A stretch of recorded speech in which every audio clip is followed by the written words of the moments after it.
आज मेरे पास अमुक अव्यवस्था है, कल ऐसा हो सकता है कि तुम भारी से भारी सृष्टि की व्यवस्था करने वाले बन जाओ। क्या चाहिए, निहाल हो जाओगे, निहाल हो जाओगे। अब कृत्य कृत्य भयो, निहाल हो जाओगे। ये सबकी समझ में नहीं आएगा, ये आगे की बातें हैं। हमें तो लगता है कि सबको सत्संग सुनना चाहिए, भगवत प्राप्ति के लिए ही नहीं, समाज में जीने के लिए भी सत्संग की आवश्यकता है। स्वीकृति, अगर ये स्वीकृति आप करते चले जाएं, जो श्रवण कर रहे हैं, तो सच्ची मानिए ये भ्रम खत्म हो जाएगा कि बहुत काल जब साधना करे तब ऐसी बात आती है। हम लोग तो गृहस्थ हैं, संसारी हैं, विषयी हैं, आदि आदि। आपने स्वीकृति ही आप गलत ढंग से कर रहे हैं, स्वीकृति ही आपने सही नहीं की। हम गृहस्थ हैं, हम अमुक हैं, हम सब देह भाव की स्वीकृति। प्रभु कह रहे हैं ममैवांशो, तू मेरा अंश है, मेरा बच्चा है, मेरी आत्मा है। फिर ऐसा क्यों आप स्वीकृति नहीं कर रहे कि प्रभु मेरे? सच्ची मानिए प्रभु ही अपने हैं, सच्ची मानिए प्रभु ही हमें बहुत प्यार करने वाले मित्र मिल गए, नहीं तो कोई नहीं है, केवल भ्रम है। मानो प्रभु की बात को मान लो, निहाल हो जाओगे। वो इसीलिए बोल रहे हैं, इसीलिए बोल रहे हैं कि हम निहाल हो जाए, परमानंद में मगन हो जाए। प्रभु अर्जुन जी को कह रहे हैं सुख दुखे समय कृत्वा लाभा लाभो जया जयो। ये कर्म भूमि है, हमारा यहां जन्म हुआ है। अपने शुभ और अशुभ दोनों कर्मों को मिटा करके वो परम लाभ जो किसी कर्म से नहीं होता वो हम करें। वो कौन सा कर्म है जो हमें परम लाभ देगा? तो कह रहे हैं जय और पराजय में समान भाव रखना ही वो समता रूपी महान धर्म है जो तुम्हें बचा लेगा। बड़े से बड़ा शुभ कर्म भी फांसी ही है, चाहे सोने की जंजीर से फांसी लगाओ और चाहे रस्सी से फांसी लगाओ, मरोगे तो है ही। ऐसे शुभ कर्म भी फांसी ही है, लोक लोकांतर में भटकना होता है, विश्राम नहीं होता। और अशुभ कर्म तो है ही, कहना क्या है उसको। हर शरीरधारी से ये दो प्रकार की क्रियाएं होती ही हैं, कहीं ना कहीं शुभ कर्म होता है, कहीं ना कहीं अशुभ कर्म। कोई ऐसा नहीं है जो इन दोनों कर्मों से युक्त ना हो। बड़े बड़े ज्ञानी जनों के शरीर के द्वारा भी ये दो क्रियाएं हो जाती हैं, पर वो अपने को अलग कर चुके हैं, वो अपने स्वरूप में स्थित हैं, कर्ता भाव रहित हैं, इसलिए न शुभ उनका स्पर्श करता है, ना अशुभ स्पर्श करता है। वो जान के कोई क्रिया नहीं कर रहे, संकल्प करके क्रिया नहीं कर रहे, स्वाभाविक हो रही। अब उसमें कुछ भी ऐसी घटना घट जाती है तो उसके वो करता नहीं है। इसीलिए कहा गया कि जो आत्मज्ञानी महापुरुष है, अगर उसके द्वारा बड़े से बड़ा शुभ कर्म हो जाए तो कोई उसका पुण्य फल नहीं होता, और बड़े से बड़ा कोई पाप कर्म बन जाए तो उसका कोई अपराध नहीं होता, क्योंकि कर्ता भाव से रहित है। ये सबकी समझ में नहीं आएगा, ये आगे की बातें हैं जहां अहंकार समर्पित हो जाता है। कैसे नहीं उसको अपराध लगेगा? उसके शरीर के द्वारा हो रहा है। तो जैसे हमारे इस प्रदेश में जितने भी प्राणी वास करते हैं, फिर देश में, फिर हमारे विश्व में, तो हम एक प्रदेश से लेते हैं, कितना अशुभ कर्म होता है और कितना शुभ कर्म होता है। क्या आपको दोनों का दंड मिलता है या पुरस्कार मिलता है? या आपको हर्ष होता है या शोक होता है? या सुख होता है या दुख होता है? नहीं होता। क्यों नहीं होता? क्योंकि हमारा संबंध नहीं हो तो रहा है। शुभ अशुभ कर्म हो रहा है प्रदेश में, देश में, क्योंकि कोई भी शरीरधारी कर्म किए बिना रह नहीं सकता। और जो शास्त्र सम्मत कर्म करते हैं वो भगवत मार्ग के प्रतीक होते हैं। वो साधारण उनकी गणना नहीं आती शुभ अशुभ में, वो तो भगवत धर्म का पालन करने वाले होते हैं, वो तो महात्मा होते हैं, भक्त जन होते हैं, प्रेमी जन होते हैं। वो त्रिगुणातीत अवस्था की तरफ उनकी गति होती है। पर साधारण प्राणी प्रायः क्रिया किए बिना रह नहीं सकता। क्रिया होती है, और क्रिया जब अहम से होती है तो कहीं ना कहीं लाभ बुद्धि सुख बुद्धि होती है। इसके कारण वो ये समझ नहीं पाता है कि धर्म है कि अधर्म है, और बढ़ता चला जाता है।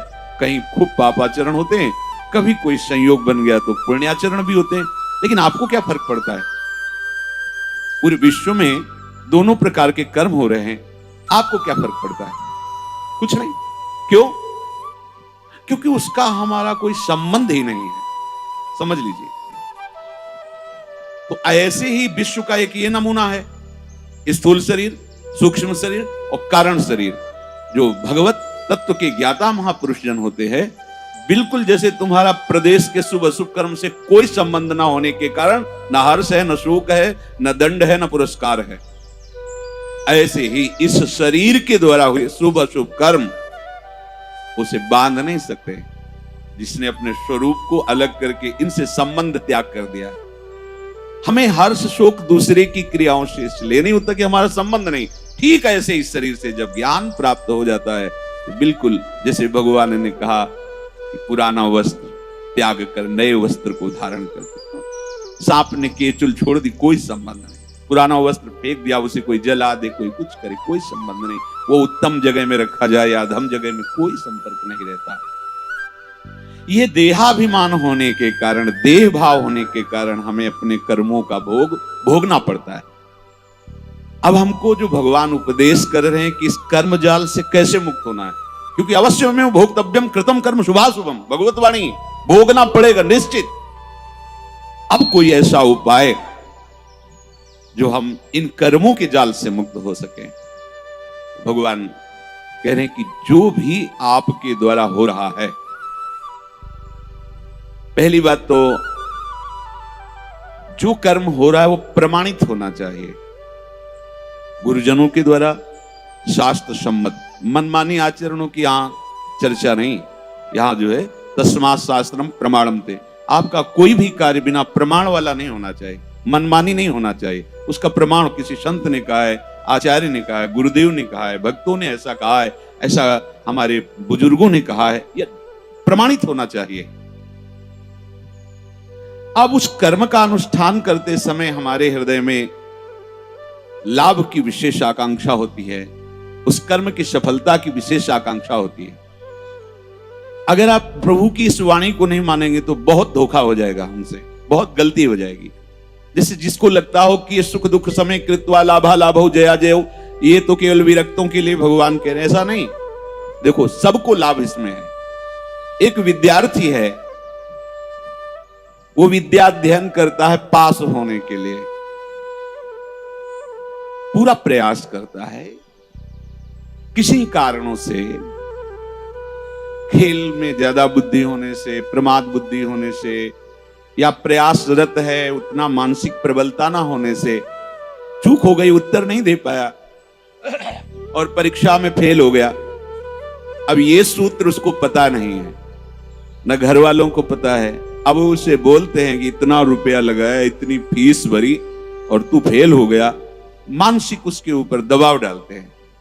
वो शास्त्र ज्ञान से रहित, विवेक रहित बालक विचार करता है, घर वाले भी असंतुष्ट हैं और पास भी नहीं हो पाया, अब क्या करे? बोले मर जाना अच्छा है। देखो कई ऐसी घटनाएं सुनने को मिलती कि अमुक विद्यार्थी फेल हुआ तो उसने आत्महत्या कर ली। ये क्यों हुआ? ये विवेक ना होने के कारण। ठीक है, इस बार फेल हुए हैं तो अगली बार हम प्रयास करें जहां हमारी कमी रही। अगली बार भी फेल होते हैं तो केवल पढ़ करके, विद्या या अध्ययन करके ही जीवन रखना होता है क्या? अगर विद्या नहीं है तो वो जीवन नहीं है। अरे भाई ऐसा नहीं है, जीवन नष्ट करने का अधिकार तुम्हारा नहीं। किसी कार्य में असफलता होने पर अगर हम अपने जीवन को नष्ट कर देते थे तो बहुत बड़ा अपराध बन गया, बहुत बड़ी दुर्गति का कारण बन गया। हमें जो अवसर मिला था उन्नति का, हम अवनति में बदल दिया, बहुत बड़ी हमारी पराजय हो गई। इसलिए ये क्षमता आना अति आवश्यक है। हमें तो लगता है कि सबको सत्संग सुनना चाहिए, भगवत प्राप्ति के लिए ही नहीं, समाज में जीने के लिए भी सत्संग की आवश्यकता है। आसुरी बुद्धि पशुता का नाश करने के लिए सत्संग समर्थ है। एक किसान है, हजारों रुपए लगा करके मेहनत करके, बहुत बड़ी मेहनत होती किसान की, बहुत मेहनत होती, बहुत बड़ा तपस्वी होता, वो जान नहीं पाता है। अज्ञान की धरा में होने के कारण जिस ठंडी में आप वस्त्र त्याग नहीं करना चाहते, पूरी रात रात पानी लगाता है गेहूं की खेती में, बड़ी मेहनत करता है। जब फसल काटने का समय आता है तो वर्षा और ओले हो जाते हैं, पूरी फसल नष्ट हो गई। कर्जा लेकर उसने खाद पानी लगाया था, बेटी का ब्याह करना है, बच्चों को पढ़ाना है, अब फसल नष्ट हो गई, कर्जा कैसे देंगे, परिवार का पालन पोषण कैसे करेंगे? इससे अच्छा है आत्महत्या कर लो। कई ऐसी घटनाएं, हम जिस कार्य में चलते हैं असफलता मिलती है तो हमको एक ही उपाय दिखाई देता है कि हम अपने को नष्ट कर लें। भारी मूर्खता। ये जो प्रभु उपदेश कर रहे हैं सबके मंगल के लिए उपदेश कर रहे हैं। छोटी छोटी बातें व्यवहार की। हमारा ब्याह हुआ, हमारी भावना में जो पत्नी थी वैसी नहीं मिली। अब हम जो सफलता चाहते थे इस क्रिया में, उस सफलता, अब द्वेष, विषमता आ गई।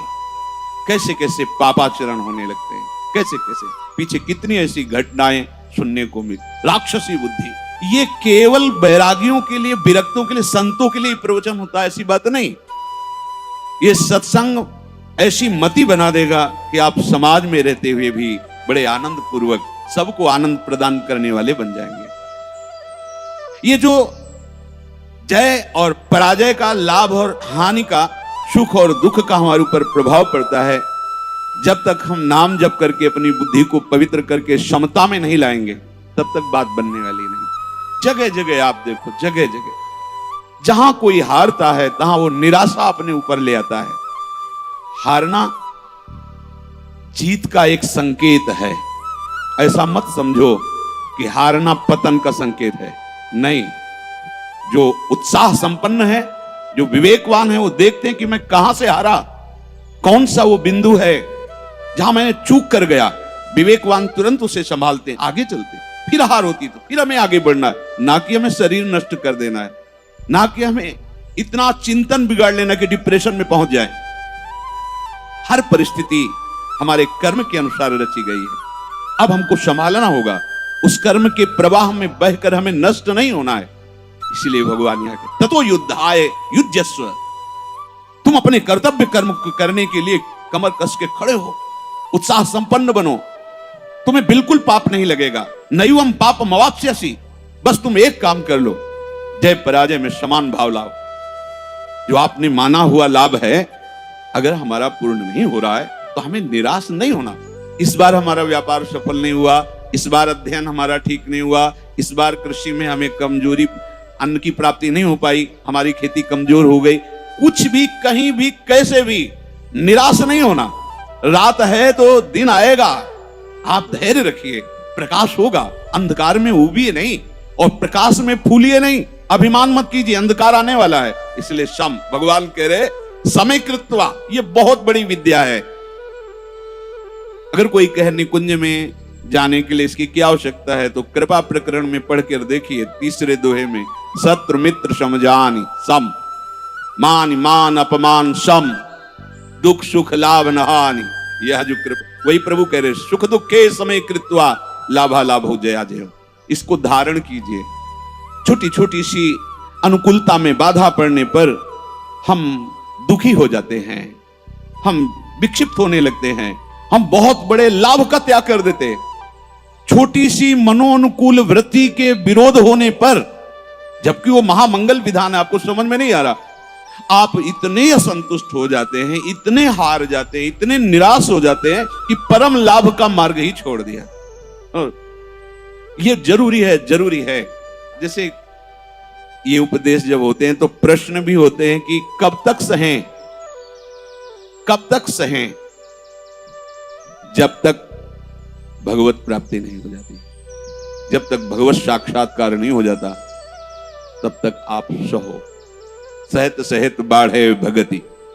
इसका परिणाम क्या होगा? हम तो बड़ा दुख सह रहे हैं, अपमान सह रहे हैं, विषमता सह रहे हैं, इसका परिणाम क्या होगा? भगवान कह रहे बिल्कुल निश्चिंत रहो, महाभय से तुम्हारी रक्षा निश्चित यही कर लेगा। समता, किसी के आशीर्वाद की जरूरत नहीं है।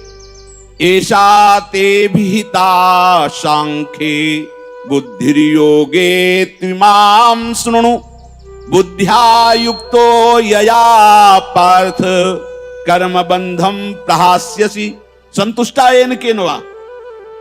ये कला सीखनी पड़ेगी, ये कला स्वीकृति करनी पड़ेगी, नहीं आप आगे परमार्थ में नहीं बढ़ पाएंगे। हर तरह से अपने को प्रसन्न रखने की चेष्टा रखो, विवेक के द्वारा, किसी वस्तु व्यक्ति स्थान के द्वारा प्रसन्न करने की नहीं, आंतरिक विवेक के द्वारा, बाह्य कोई साधन नहीं। इसके लिए कैसी भी परिस्थिति हो, यदि आपने प्रभु को स्वीकार किया है तो आप प्रसन्न रह सकते हो, क्योंकि हमारे प्रभु विद्या के समुद्र हैं, ज्ञान के समुद्र हैं, प्रेम के समुद्र हैं, ऐश्वर्य के। क्या चाहिए? बिना पढ़े समस्त विद्या प्रकाशित हो जाती है। ब्रह्मा जी किस स्कूल में गए थे? चारों वेद स्वतः स्फुरित हो रहे। किसके संकल्प से? भगवान के संकल्प से। समस्त सृष्टि की जितनी भी कलाएं हैं तब ब्रह्मा जी से तो प्रकट हुई हैं। कहां सीखा ब्रह्मा जी ने? प्रभु के संकल्प से। वही तुम्हारे भी हृदय में संकल्प जागृत हो जाएगा। मूकम करोति वाचालम पंगुम लंघयते गिरिम यत् कृपातमहं वंदे परमानंद माधवम। आज मेरे पास अमुक अव्यवस्था है, कल ऐसा हो सकता है कि तुम भारी से भारी सृष्टि की व्यवस्था करने वाले बन जाओ, क्योंकि तुम्हारा स्वामी अनंत ऐश्वर्य संपन्न है। इस बात को लेकर के वो इस समता को धारण कर सकता है। अगर इतने बड़े प्रभु का सहारा नहीं है फिर सहेगा किससे? ये सहने की सामर्थ्य सिर्फ हरि के चरणारविंद के आश्रय से आती है, भरोसे से आती है। ठीक है, आज हमारा मन ठीक नहीं है, लेकिन जिस दिन मन चोर देखेंगे ना उस दिन निहाल हो जाएंगे। ठीक है, आज हमारी ऐसी परिस्थिति, जिस दिन वो देखेंगे ना हम निहाल हो जाएंगे। देखो ना, कई कई दिन केवल तुलसी दल का भोग लगता है, लेकिन ना अन्य आश्रय है, ना अन्य भरोसा है श्री सुदामा जी को, है केवल कृष्ण प्यारे का। और वो भी कुछ लेने के लिए भरोसा नहीं, केवल विशुद्ध प्यार है। तो जैसी द्वारिकापुरी वैसी सुदामापुरी खड़ी कर दी। संतोष अगर किसी को हो सकता है तो प्रभु को लेकर के होगा। ध्यान रखना, अगर प्रभु का आशा भरोसा नहीं तो आप नहीं। क्या आप पास होते चले गए और भगवत भरोसा नहीं है? माना कोई बहुत बढ़िया नौकरी मिल गई और आपके आचरण भ्रष्ट है, तो क्या आप शांत हो जाएंगे? क्या आपका हृदय शीतल रहेगा? क्या आपका मन प्रसन्न रहेगा? नहीं। नाना प्रकार की भोग सामग्रियां और सम्राट पर दुनिया का ऐश्वर्य मिल जाए, पर हरि चरणों से संबंध नहीं है तो विश्राम नहीं मिल सकता। तब लगी कुशल न जीव कहूं, सपने हूं मन विश्राम, जब लगी भजत न राम को शोक धाम तज काम। इसलिए ये सूत्र हृदय में धारण ही करो कि तुम्हें सहना है। सहनशील ही समता को धारण कर सकता है। कभी अपमान की परिस्थिति हो सकती, कभी मान की परिस्थिति हो, कभी सुख की, कभी दुख की, कभी लाभ की, कभी हानि की। अगर हमारे हृदय में भगवद आश्रय नाम जब चल रहा है तो बड़ी से बड़ी हानि में भी आपको शोक नहीं होगा, दुख नहीं होगा। बात समझ लीजिए। अपने को पता है कि मेरे प्रभु के चरणों को महालक्ष्मी सहलाती रहती है। हमारे पास वस्त्र भी नहीं, भोजन भी नहीं, वास भी नहीं, पर मुझे पता है मेरा मालिक कैसा है। अपार ऐश्वर्य का स्वामी है। जिस दिन नजर हुई निहाल हो जाएंगे, दूसरे की तरफ वो ताकता नहीं। उस परिस्थिति में भी, ये हम सकामी भक्ति की बात कर रहे हैं, उस परिस्थिति में भी वो मस्त रहता है। जिस दिन मालिक की नजर हो जाएगी निहाल हो जाएगी। अगर प्रभु का भरोसा नहीं है तो ये कोई भी बात धारण नहीं होगी, क्योंकि संसार के प्रवाह में तुम बहते चले जाओगे। टिकने के लिए तो कुछ होना चाहिए ना। तो ये गोरे चरणारविंद ऐसे हैं हमारे आराध्य देव के कि इनका भरोसा लोगे तो निहाल हो जाओगे। निश्चित हर कदम आपका विश्वास प्रबल होता चला जाएगा। कैसे तुम्हें बताएं? लोगों को लगता है कि जितनी सांसारिक चेष्टाएं हैं, अगर ऐसा नहीं होगा तो ऐसा नहीं हो सकता। आप सच्ची समझो, केवल उनकी मुस्कुराहट से अनंत ब्रह्मांडों को रचने वाली माया प्रकट हुई, किसी दूसरे का सहयोग नहीं है। सच्ची वालों, वो क्या नहीं कर सकते। गरुड़ जी महाराज बड़े बड़े हजार हजार फण वाले सर्पों को ऐसे चीर के खा जाते हैं, और उनकी नजर हो जाए तो सांप का बच्चा गरुड़ को लील जाएगा। सांप का बच्चा गरुड़ को लील जाएगा। उनकी नजर हो जाए, अपार सामर्थ्यशाली मेरे हरि। अगर इनका भरोसा ले तो फिर आप ये धारण नहीं कर पाओगे। कौन सा ज्ञान ऐसा है जो हरि चरणों का आश्रय लेने वाले के हृदय में स्फुरित ना हो जाता हो? ये तो एक निमित्त मात्र होता है। जो स्वयं स्फुरित होता है वो हरि पढ़ाते हैं अंदर से बैठ करके, तभी वो माया के बंधनों से मुक्त हो। ये विश्वास मानो, चाहे आप गृहस्थ हो, चाहे विरक्त हो, विद्यार्थी हो, व्यापारी हो, किसान, कोई भी हो, बिना हरि का आश्रय लिए आप विश्राम को प्राप्त नहीं हो सकते। आप सुख चैन के लिए जीवन व्यतीत कर देते हैं, लेकिन कहीं सुख चैन नहीं मिलता। आप हरि आश्रित हो जाओगे, क्या चाहिए? निहाल हो जाओगे, निहाल हो जाओगे। जैसे कहते अब कृत्य कृत्य भयो, निहाल हो जाओगे। आज तक कोई ऐसा उदाहरण नहीं हुआ कि प्रभु का आश्रय लिया हो और वो ये विचार करके कहे कि धोखा हो गया, हमारा जीवन व्यर्थ चला गया। आज तक